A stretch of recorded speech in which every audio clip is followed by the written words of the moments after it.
I probably shouldn't be nearly as upset about the Mortal Kombat movie as I am. Director Simon McCoy definitely accomplishes what he set out to do. Provide 2 hours of fantasy action where a bunch of video game characters kill a bunch of other video game characters in spectacular fashion with weak references to the most iconic elements of the source material. But I think the bar is set way too low. I don't want to watch just a reskinned action flick anybody could have made just by buying the licenses and playing the arcade game for half an hour. The Mortal Kombat movie lives up to neither the social phenomenon the game became when it first released, nor the detailed storyline NetherRealm has invested into more recent games. Let's get into why the film fails to replicate what the franchise stands for. Spoiler alert, obviously. The way I see it, there are 2 roads we could have gone down to make this movie great. The first is to be what the arcade games were meant to be, and at first glance it seems like McCoy accomplished that. After all, the original game featured a weak storyline about a tournament to determine the fate of the world. It had weird characters wearing ridiculous outfits using strange powers to murder their opponents in brutal fashion to claim victory. But the point of it all wasn't just a bunch of gratuitous violence and over-the-top drama. In its day, nothing like Mortal Kombat had ever gained mainstream popularity before, and it caused scandals which led to censorship, bans, and backlash from conservatives. Now look at the movie today. In an age where everybody is offended at everything all the time, nobody has anything to say about it. The fatalities are nice, I guess, but hardly innovative. It's not enough to just copy the game, you gotta adapt to the modern context. That means X-rays and stage fatalities making the audience squirm. I want to see a movie so borderline the director's cut gets rated NC-17 and can't be shown in theaters. Instead, it feels like they barely managed to get the R. And yeah, I'm gonna say it. Feminism ruined everything. If you're going for the cheesy arcade route, this movie should be all about pleasing the fans, and that means putting all the characters in ridiculously revealing costumes. But no, we can't have that. None of our characters have any personality. One woman gets sliced clean in half by a razor-rimmed hat, and another has a hole punched through her body. But if we show even a little bit of ass, that's sexist. The whole point of Mortal Kombat is to rip people to shreds carelessly. The whole point is to be a fantasy where everybody is objectified. And it's not like you had a consistent standard either. Cole Young, Jax, and Liu Kang each have shirtless scenes. Guess it's okay to sexualize the men, but not the women, right? So not only is the film restrained by sex negativity, they don't even do it right. If the studio really had balls, they'd have costumes torn up revealing bare breasts as the characters fight. I don't expect that to actually happen, but anything short of towing the line somehow is unacceptable.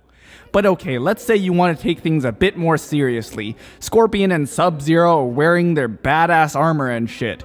So let's make a seriously good movie. If you've seen the recent game entries, they've got hours-long cinematic story modes with fleshed out characters. There's certainly plenty of lore and personality to incorporate, but instead everybody in the movie except Kano is either a skin-deep Mary Sue or a faceless villain.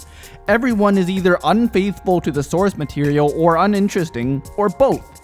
Let's start with Scorpion and Sub-Zero. The years-long conflict between the Shirai Ryu and Lin Kuei they lead honestly deserves its own movie. Scorpion's supposed to be this eternally angry spirit rampaging across the world, searching for vengeance against Sub-Zero for killing his family. Both are supposed to be morally gray, dividing the audience up into camps. Instead, Sub-Zero is simply evil, while the demon guy turned into a revenant slave by the Hell World sorcerer Quan Chi is simply Cole Young's benevolent ancestor. Nice! Next is Sonia Blade and Jax. They're supposed to be special forces, high-tech gadget users, highly skeptical of ancient legends until shown firsthand. Raiden called in the cavalry. Raiden? No idea who you're talking about. Instead, they simply believe everything and that's that. Also, you're dealing with live action here. You can't simply have a 5'6" actress beat up a bunch of 200-pound men supposedly wanted across the globe for murder. You can explain that shit away with super strength for non-human characters like Nitara and Melina, but there's one great way for a woman to best a man in a fight. It's called weapons, preferably guns. And don't think I'm letting the big burly guy off the hook either. It takes more than metal arms to lift a giant boulder. There's no way organic legs and back can carry that much weight. Next is the Saurian Sizoth, better known as Reptile. Saurians are a critically endangered species of cunning reptilians from the realm of Zetera. Reptile is motivated primarily by the restoration of his race to its former glory and serves anybody who helps him reach that goal. He also eventually becomes the host body of Onaga the Dragon King, arguably the most powerful character in the original timeline. Instead, in this movie, he's just some oversized iguana and...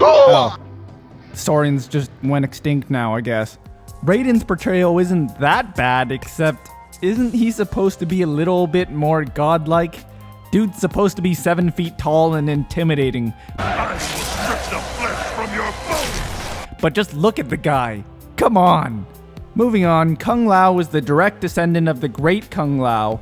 Being named after Earthrealm's last Mortal Kombat champion and being the cousin of future champion Liu Kang, Kung Lao's story is all about proving himself worthy of his name and as a respected fighter in his own right. He's also a bit of a troll, but instead, he randomly just dies.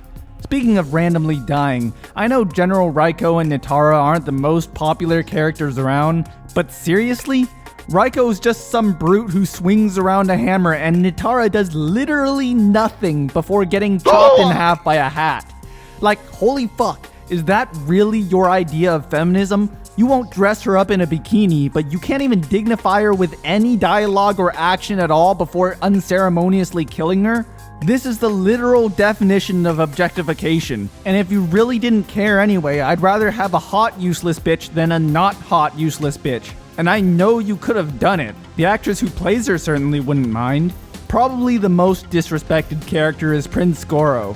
This guy's a fire-breathing half-dragon and 9-time consecutive champion of Mortal Kombat who killed the great Kung Lao when Shang Tsung himself couldn't. And now he's dead too. Looks like the tournament's gonna be a cakewalk with the final boss out of the picture. And I know I just called Goro the most disrespected, but seriously, Mileena is super undeveloped for a central character of the franchise. Mileena's sex appeal is an integral and empowering part of her character. She's supposed to be this assassin who deceives and seduces you until she takes off her mask and bites her face off. Mileena is the clone of Princess Kitana. I fooled you completely, Liu Kang. Help me, Liu Kang. Help me. Her character is driven by jealousy of the beauty and perfection of Kitana, who rejects Mileena as a mockery of herself. But instead, Mileena's fangs are visible straight from the beginning, and she's basically just another evil minion. Then they kill her off without mentioning Kitana at all. If you don't want her in a bikini, fine, but use something like MKX, hot but practical. You didn't have to butcher the character. And most importantly, too many characters are killed off way too fast. There's no time to explore the depths of each character, and their deaths have no impact because there's no reason to care about any of them. Mileena was more or less of a bad guy in MKX, but the fans actually were sad when they killed her off. The point is, I want each character to be used to their full potential before you dispose of them.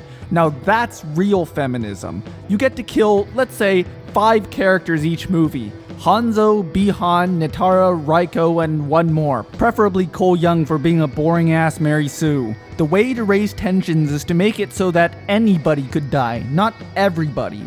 The Mortal Kombat movie could have gone in either of the 2 directions I described, or preferably combine elements of both of them, but instead, the studio chose to put in the minimal effort possible and churn out a mediocre film with box office draw, but neither substance nor guts. And that's why it frustrates me so much. The director did everything he needed to do, the movie got mixed ratings and raked in some cash, and that will probably be enough for the Warner Brothers executives to declare success and order a cinematic universe or something.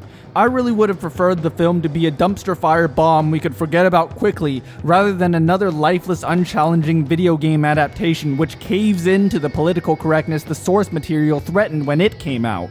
It also reminds me of how much I despise the pop feminists who caused all this Gamergate bullshit in the first place. Swerfs are more interested in parroting conservative talking points to impugn men for liking ass and tits than actually empowering women.